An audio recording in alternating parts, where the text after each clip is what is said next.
সংবাদ যারা বহন করে তাদেরকে আমরা সাংবাদিক বলি। এই অর্থে নবীজি সাংবাদিক ছিলেন। আমরা যাকে আদর্শ নেতা হিসাবে মানি। নির্বাচনের উত্তাপের মাঝে ধর্ম ও সাংবাদিকতা নিয়ে নতুন বিতর্ক।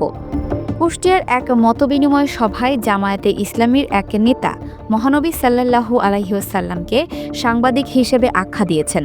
চলুন জেনে নিই বিস্তারিত। সংবাদ যারা বহন করে তাদেরকে আমরা সাংবাদিক বলি। এই অর্থে নবীজি সাংবাদিক ছিলেন। আর আপনারা যেহেতু একেবারে ঘটে যাওয়া সংবাদগুলোর সঙ্গে সঙ্গে গত বুধবার ৮ অক্টোবর কুষ্টিয়া জেলা শিল্পকলা একাডেমি মিলনায়তনে স্থানীয় গণমাধ্যম কর্মীদের সাথে জামায়াতে ইসলামীর এক মতবিনিময় সভার আয়োজন করা হয়। আসন্ন জাতীয় নির্বাচনকে সামনে রেখে আয়োজিত এই সভায় মুফতি আমির হামজা তার মূল বক্তব্য উপস্থাপন করেন। তার বক্তব্যের প্রধান অংশ ছিল নবী শব্দের শাব্দিক ব্যাখ্যা এবং এই ব্যাখ্যার আলোকে মহানবী সাল্লাল্লাহু আলাইহি ওয়াসাল্লাম এর সাংবাদিক সুলভ ভূমিকা। মুফতি আমির হামজা তার বক্তব্যে স্পষ্ট করে বলেন, আমরা যাকে নেতা হিসেবে মানি তিনি মোহাম্মদ রাসূলুল্লাহ সাল্লাল্লাহু আলাইহি ওয়াসাল্লাম। ওনাকে আল্লাহ দুনিয়াতে যে নাম দিয়ে পাঠিয়েছিলেন তা হলো নবী। নবী শব্দের শাব্দিক অর্থ সংবাদবাহক, আর সংবাদ যারা বহন করেন তাদের আমরা সাংবাদিক বলি। এ অর্থে নবীজি সাল্লাল্লাহু আলাইহি ওয়াসাল্লাম সাংবাদিক ছিলেন। এই মন্তব্য উপস্থিত গণমাধ্যম কর্মী সহ সাধারণ মানুষের মাঝে গভীর আগ্রহ তৈরি করেছে। এই সভার আয়োজন করা হয়েছিল মূলত আসন্ন জাতীয় নির্বাচনকে কেন্দ্র করে। নির্বাচন সামনে রেখে রাজনৈতিক দলগুলো তাদের বার্তা জনসাধারণের কাছে পৌঁছে দিতে বিভিন্ন কৌশল অবলম্বন করে।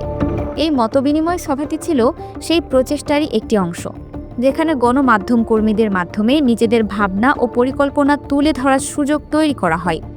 মুফতি আমির হামজা তার বক্তব্যে ধর্মীয় দৃষ্টিকোণ থেকে সাংবাদিকতার গুরুত্ব তুলে ধরেন এবং এর মাধ্যমে গণমাধ্যম কর্মীদের বিশেষ মর্যাদার কথা স্মরণ করিয়ে দেন।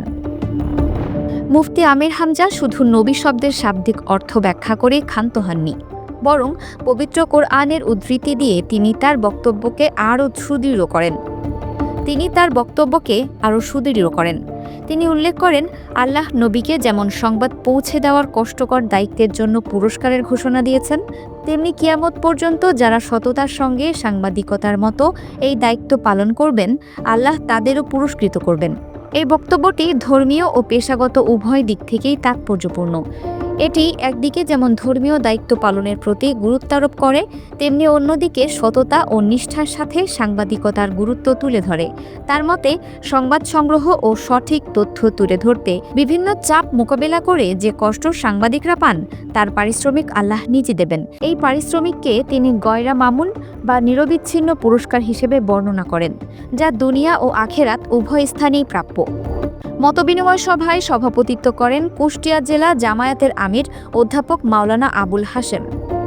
এতে প্রধান অতিথি হিসেবে উপস্থিত ছিলেন জামায়াতের যশোর ও কুষ্টিয়া অঞ্চলের টিম সদস্য অধ্যক্ষ খন্দকার AKM আলী মুহসিন।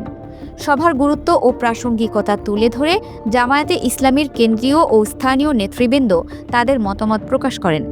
কুষ্টিয়া জেলার 4টি সংসদীয় আসনে জামায়াতে ইসলামী মনোনীত প্রার্থীরাও এই সভায় উপস্থিত ছিলেন। তাদের উপস্থিতি আসন্ন নির্বাচনের পূর্বে দলের অবস্থান এবং প্রচারণার একটি সুস্পষ্ট ইঙ্গিত বহন করে। এছাড়া কুষ্টিয়া সাংবাদিক ইউনিয়নের সভাপতি এবং প্রেস ক্লাবের সাধারণ সম্পাদক সহ স্থানীয় গণমাধ্যম কর্মীরাও এই গুরুত্বপূর্ণ মতবিনিময় সভায় উপস্থিত ছিলেন, যা সভার গুরুত্ব আরও বাড়িয়ে তোলে।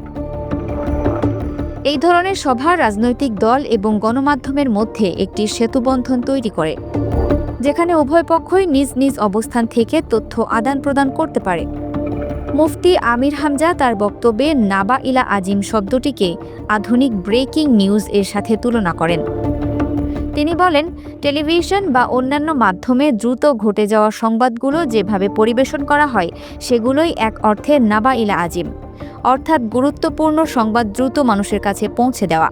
তিনি আরও ব্যাখ্যা করেন যে নিউজ শব্দটির প্রতিটি অক্ষর কিভাবে দিক নির্দেশ করে।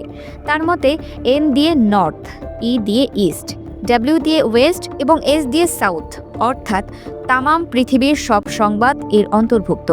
এই ব্যাখ্যা আধুনিক সাংবাদিকতার বৈশ্বিক ব্যাপ্তিকে ধর্মীয় দৃষ্টিকোণ থেকে তুলে ধরে। এটি সাংবাদিকতাকে একটি মহৎ পেশা হিসেবে উপস্থাপন করে, যার দায়িত্ব সমগ্র বিশ্বের সংবাদ সংগ্রহ ও পরিবেশন করা। সামগ্রিকভাবে কুষ্টিয়ার এই মতবিনিময় সভায় মুফতি আমির হামজার বক্তব্য ধর্মীয় ব্যাখ্যার মাধ্যমে সাংবাদিকতার পেশাগত মর্যাদাকে একটি নতুন মাত্রা দিয়েছে। তার এই মন্তব্য আগামী জাতীয় নির্বাচনকে সামনে রেখে রাজনৈতিক ও ধর্মীয় মহলে আরও আলোচনার জন্ম দিতে পারে। Multimedia desk, Dinajpur TV. Dinajpur TV মানুষের জীবনের কথা বলে।